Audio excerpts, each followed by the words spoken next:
We began with the famous hadith in Sahih, the Tarikh of Ibn Asakir, which is oft quoted, many times it is authentic hadith, where Abdullah ibn Hawala said, we were with the Prophet ﷺ and we complained to him how poor we were and that we didn't even have clothes to wear. We're complaining to him. So the Prophet ﷺ said, rejoice, don't worry about that. For I am not worried that you will live in poverty. La wallah, I'm not worried that you're going to live in poverty. Wallahi, this ummah will be in continual good until Allah subhanahu wa ta'ala opens up the lands of the Faris, the Persians, and the lands of the Romans, that's the Byzantine Empire, and the lands of Himyar, that is Yemen. So in Mecca, the Prophet ﷺ predicted, don't worry, we will conquer the Persian Empire, and that happened. And we will conquer the Byzantine Empire, and that happened. Jazakallah khair. And we will conquer Yemen, and all of that happened. Then the Prophet ﷺ said, you will become 3 armies. So he said, you will become. This is the ummah. This is the civil war we talked about between the Muslims. You will become 3 armies. Jund bil Sham, wa Jund bil Iraq, wa Jund bil Yemen. An army will be in Sham, an army will be in Iraq, and an army will be in Yemen. And wealth will be so much that a man will be given 100 dinars. Now 100 dinars, maybe if I were to say in our times, like $5,000. It's a large amount, but not an obscenely large amount. 5,000 is no joke. 100 dinars is a good amount of money, right? A person will be given 100 dinars and think, this is nothing. This is not a good amount. In other words, wealth will be so much that a good amount of wealth would be considered utterly trivial. Ibn Hawala said, Ya Rasulullah, when that happens, which of these 3 armies should I be with? Which of these 3 armies should I be with?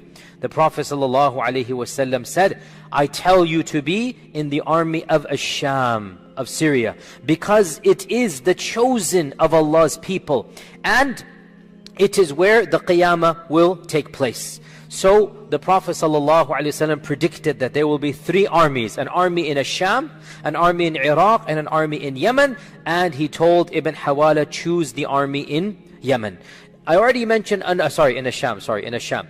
I already mentioned another hadith that I mentioned right before going for Hajj. We mentioned that when I mentioned the concept of the Mahdi. We went over this hadith quickly. It is in the 6 books, the authentic hadith, Sunan Ibn Majah, where our Prophet ﷺ said, this is about the Mahdi. We jumped to the Mahdi part. There was a phrase there I glossed over, and that is, يَقْتَتِلُ عِنْدَ كَنْزِكُمْ ثَلَاث كُلُّهُمْ إِبْنَ خَلِيفَةٍ. 3 sons of a Khalifa will fight amongst you at your treasures, for your treasures. What treasure is this? Some have said this is the treasure in Mecca. There was a treasure buried once upon a time, but the hadith doesn't mention Mecca, and it is my opinion, it doesn't make sense to interpret it as Mecca. Rather, there will be a treasure of the ummah. Oil, natural resource, Allah knows best. There will be a treasure belonging to the ummah. And 3 sons of a Khalifa, 3 princes, all of their fathers are royal family, all of their fathers are ruling. So 3 sons of a Khalifa will fight one another. So these are within the ummah. This is the internal civil war that we talked about. And none of them will be victorious. They're all 3 gonna fail. None of them will be victorious. And then the black flags will come from Khurasan, and then the Mahdi, and then the hadith goes on. So we jump to the Mahdi, but where does it begin?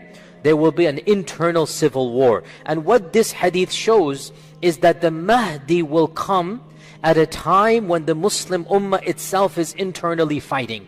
And the Mahdi will unify the ummah from within. This is pretty clear, that the Mahdi will unify the ummah. The ummah will need a leader. The ummah will need somebody they can trust, somebody whose integrity is beyond doubt, and the person that they will look to and the person they will unanimously go behind is none other than the Mahdi. So there will be massive civil war, but the Mahdi comes and that civil war will be finished, because how can now you fight when the Mahdi is there? So this is a very clear indication that there shall be a time of massive internal civil war between the ummah.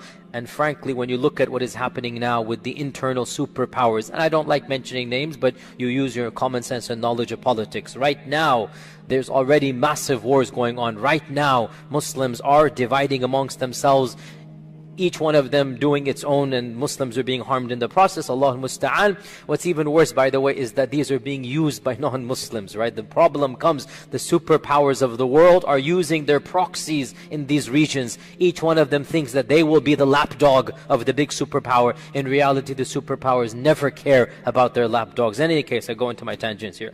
What I'm saying, we should be slightly terrified. No, we should be very terrified, looking at what is happening in the world and looking at these ahadith about the end of times, and Allah knows best. So this is the issue of the internal war.